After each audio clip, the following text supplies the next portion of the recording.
자, 윤석열 대통령 동남아 순방 마치고 와서도 이렇게 국내에서도 지금 외교전을 쉼없이 지금 이어가고 있는데 오늘 나온 대통령 지지율을 좀 살펴보겠습니다. 자, NBS 여론조사 결과인데요. 자, 긍정평가가 29%로 떨어졌고요. 부정평가 62%로 늘어났습니다. 지금 지지율이 한 달 반 만에 다시 20%대로 떨어졌는데요. 김종교 의원님, 해외 순방 효과는 이번에도 좀 없었다 이렇게 봐야 될까요? 이제 일반 국민 여러분들께서 느끼시는 감성적인 부분과 뭐 또 순방의 실질적인 효과 부분이 있을 텐데 네. 저는 개인적으로는 이번 순방은 굉장히 성공적이었다. 네. 그 한미 회담, 한일 회담 그리고 한미일 회담뿐만이 아니라 중국의 한중도 시진핑과 했죠. 더불어서 한중 회담을 했기 때문에 그리고 거기서 어쨌든 각자의 입장을 다 제시를 했단 말이에요. 그렇죠. 그리고 중국에 대해서도 그 이전처럼 뭐 약간 굴종적인 태도가 아니라 우리 스스로 도저히 우리는 받아들일 수 없다. 북핵을 도저히 인정할 수 없고 그다음에 경제 제재도 우리가 그걸 그대로 받아들일 수는 없다라는 그런 입장을 계속 견지하면서 만난 것이기 때문에 저는 회담은 굉장히 잘 됐다고 봅니다. 예. 그런데 이제 회담하면서 가기 전부터 MBC와의 어떤 그 감정적인 갈등 문제, 전용기가 탑승을 해야 되느냐 말아야 되느냐 뭐 이런 논란들 예. 그런 것들이 사실은 이런 실질적이고 중요한 부분들을 좀 덮어버린 부분이 있고요. 또 예. 이제 김건희 여사에 대해서 뭐 앙코르와트에 그 함께 가는 배우자 프로그램을 가지 않고 다른 무슨 저 심장병 어린이 거기 방문을 했느냐, 네. 누구 바이든 대통령의 팔짱을 꼈느냐 마느냐 뭐 이런 식의 어떻게 보면 굉장히 별로 이렇게 그 큰 흐름에 있어서는 중요하지 않은 부분들이 네. 대부분의 회담 부분 중요한 성과 부분을 덮어버렸기 때문에 그런 것들이 영향을 미치지 않았나 이런 생각을 합니다. 하지만 개인적으로는 굉장히 중요한 회담이었고 성공적인 회담이었다. 그러나 네. 그 효과를 국민들께 이게 보여드리는 것은 좀 시간이 모자랐다. 모자랐다. 예. 예, 감성적인 부분을 말씀해 그렇죠. 주셨는데요.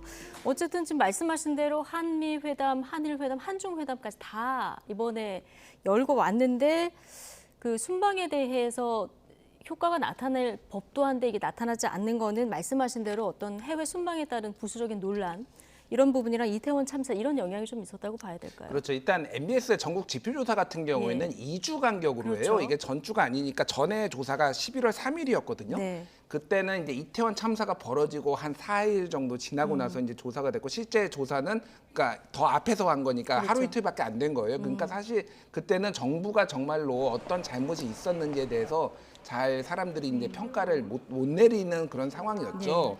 그러니까 이게 이제 복합적인 것 같습니다. 하나는 그 이제 이태원 참사에 대해서 정부의 대응 이후에 수습 과정에서의 아무도 정치적으로 책임을 지지 않으려는 모습들, 뭐 한덕수 총리나 이상민 장관을 포함해서 아무도 이거에 대해서 좀 모르쇠로 일관하는 요거가 하나가 영향을 미친 것 같고 또 하나는 이제 해외 순방에서의 여러 논란들이 있는 거죠.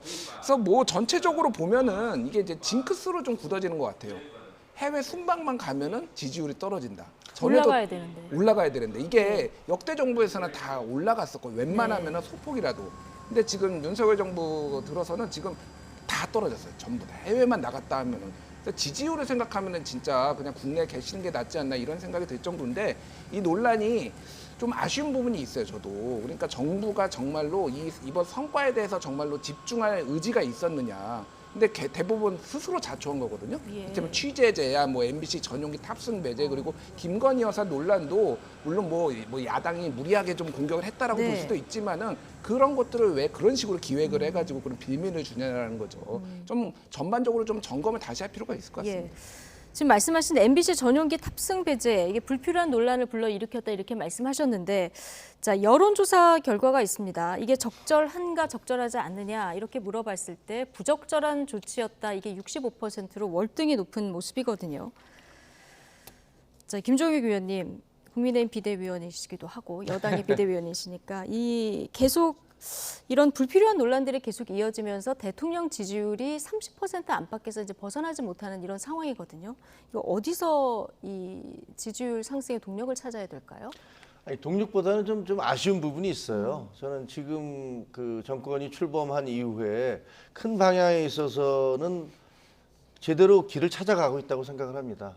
아까 말씀드린 대로 한미 관계라든가 한일 관계라든가 북핵에 대한 대응, 그 중국에 대한 입장, 뭐 여러 가지를 나름대로는 그 이전 정권과 다른 저희 입장에서는 그 이전 정권이 잘못해오던 것들을 다시 되돌려서 제기를 찾아가고 있는데 좀 안타까운 것은 이렇게 사소한 부분에서 계속 그 갈등과 논쟁을 빚으면서 그런 부분들이 큰 흐름 자체를 이렇게 덮어버려서 국민들께 정말로 이 정부가 제대로 방향을 잡고 가고 있구나라는 부분들이 인식되게 하는 데 있어서 장애가 되고 있는 그런 부분이 있는 것 같아요. 그래서 그게 매우 아쉽고 사실 뭐 보면은 MBC나 가는 데 있어서 뭐 탑승을 하느냐 마느냐가 모르겠습니다. 당사자들은 굉장히 이제 뭐 화가 나고 엄청난 부분이 있을 거라고 생각을 해요. 근데 그게 큰 성과 자체에 비했을 때 과연 또 어떤 의미가 있을까도 뭐 물론 이제 언론 입장에서는 이건 언론의 자유와 관계된 게 아니냐 이렇게 얘기를 하시겠지만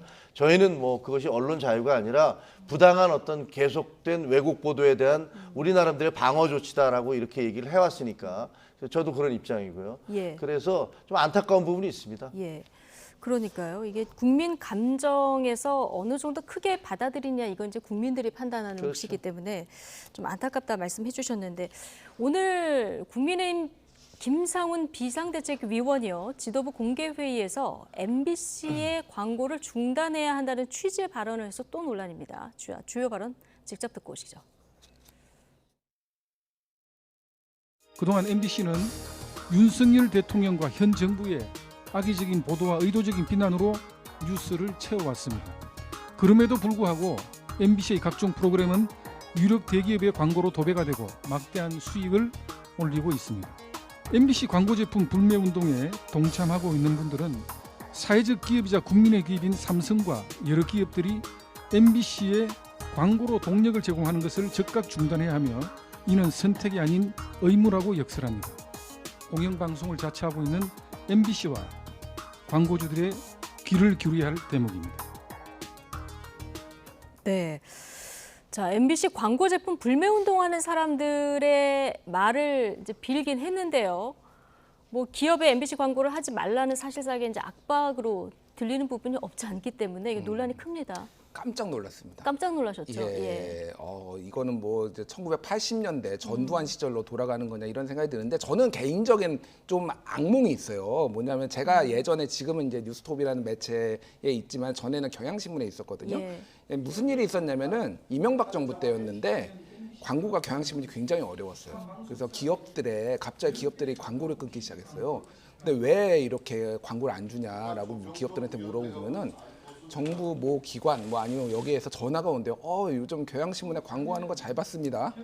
이렇게 전화가 와서 이거는 실제 기사도 났어요 당시에 그 비슷한 이 사례들에 대해서 그런 식으로 해가지고 이제 기업이 위축이 돼가지고 광고를 못 줘가지고 경향신문이 굉장히 어려워서 제가 뭐 월급도 한번 잘 안 나온 적도 있었어요 심지어. 그러니까 이게 언론에 얼마나 이게 심각한 문제인지를 지금 저는 다시 한번 지금 생각이 나는 게 하나가 있고 저거는 지금 불법의 가능성이 높습니다. 왜냐하면은 예전에 광고 불매 운동이 있어요. 시민들이 자발적으로 한. 근데 2009년 2월에 법원 판례가 나오는데요.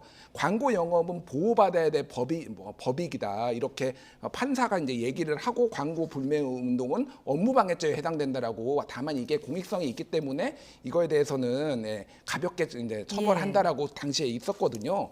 저거를 지금 다른 분도 아니고 집권 여당에서 은밀하게도 아니고 대놓고 저렇게 하신다? 그러니까 MBC에 대해서 탄압이 아니다라고 얘기를 하시지만은 지금 모든 과정은 지금 특정 언론사에 대해서 탄압하는 길로 지금 가는 걸로 비춰지잖아요. 너무 위험한 발언을 저렇게 아무렇지도 않게 하셨는데 우리 김종혁 비대위원님이 맞은편에 계셨으니까 전 지금 그 의견이 좀 굉장히 궁금합니다. 비대위원이시니까요. 이제 저 회의석상에 같이 계셨을 같이 있었습니다. 저 발언 어떻게 들으셨어요? 근데 첫째는 저게 이제 우리 당의 공식 입장이 전혀 아니라는 거를 이제 말씀드려야 되는데 비대위원들이 아침마다 이제 회의를 하면서 입장을 발표를 하는데 그게 전혀 사전 조율되지 않아요. 각자가 무슨 얘기를 할지 저희는 알지 못해요. 그래서 저도 이제 김상훈 의원이 저 말씀을 하실 때 약간 좀 당황을 하기도 했었는데 그래서 저 공개되는 걸 알고 하신 뭐 당연히 아는 거죠. 카메라 앞에 다 서 있고. 근데 이게 지금 대한민국에서요. 어떠한 기업들이 물론 80년대가 아니고 그냥 90년대도 아닌데 지금 2022년에 대한민국에서 저렇게 공개적인 자리에서 아 저렇게 하면 뭐 기업이 광고를 주면 안 됩니다라고 얘기했을 때 기업들이 무서워라. 그러니까 나 광고 주지 말아야지라고 얘기할 기업은 제가 알기에는 한 군데도 없습니다. 만약에 정말로 그런 압력을 행사한다면 조용히 전화를 하든가 뭐 당신 이렇게 하면 되겠어라고 압력을 행사할 텐데 그게 저렇게 공개적인 자리에서 얘기를 하면 어느 기업이 그거를 내가 그러면 만약에 광고를 안 주면 그 얘기 듣고서 광고 안 줬다는 소리 들을 텐데 예. 절대 그럴 수가 없어요. 그러니까 약간 제가 보기에는 뭐 저런 말씀이 이제 저 동료 비대위원이니까 제가 뭐라고 말씀드릴 수는 없는 건데 네. 그 말씀을 하신 것들이 그게 과연 얼마나 큰 효과가 있을까. 물론 개인적인 감정에서는 MBC가 저렇게 왜곡 보도를 하니까 저렇게 하는 것에 광고가 계속하는 건 문제 있는 거 아니야라고 생각하실 수 있겠죠. 근데 그것을 저렇게 공식적인 자리에서 비대위원 자리 입장에서 말씀하셨으니까 저게 좀 약간 듣는 네. 여러 가지 반발을 지금 당장 사고 있잖아요. 예. 그렇죠. 네, 지금 그래서 그게 좀 적절치는 않지 않았나라는 생각을 국민들 하게 됩니다. 듣기에도 굉장히 부적절한 발언인 건 공식석상에서 하셨기 때문에 뭐 그렇게 보시는 분들이 많을 것 같고 당장 뭐 MBC뿐만이 아니라 기자협회에서도 성명이 나왔고요. 근데 그 비대위원 사이에서는 뭐 이분이 계속 비대위원직을 수행하는 데 대해서는 아무 얘기도 없습니까? 아니요, 우리는 사실 저 회의를 한 다음에 흩어졌기 때문에 뭐 뒤에서 무슨 다른 얘기를 한 사실은 없고요. 예. 그 비대위원 개인의 입장이세요. 네, 알겠습니다.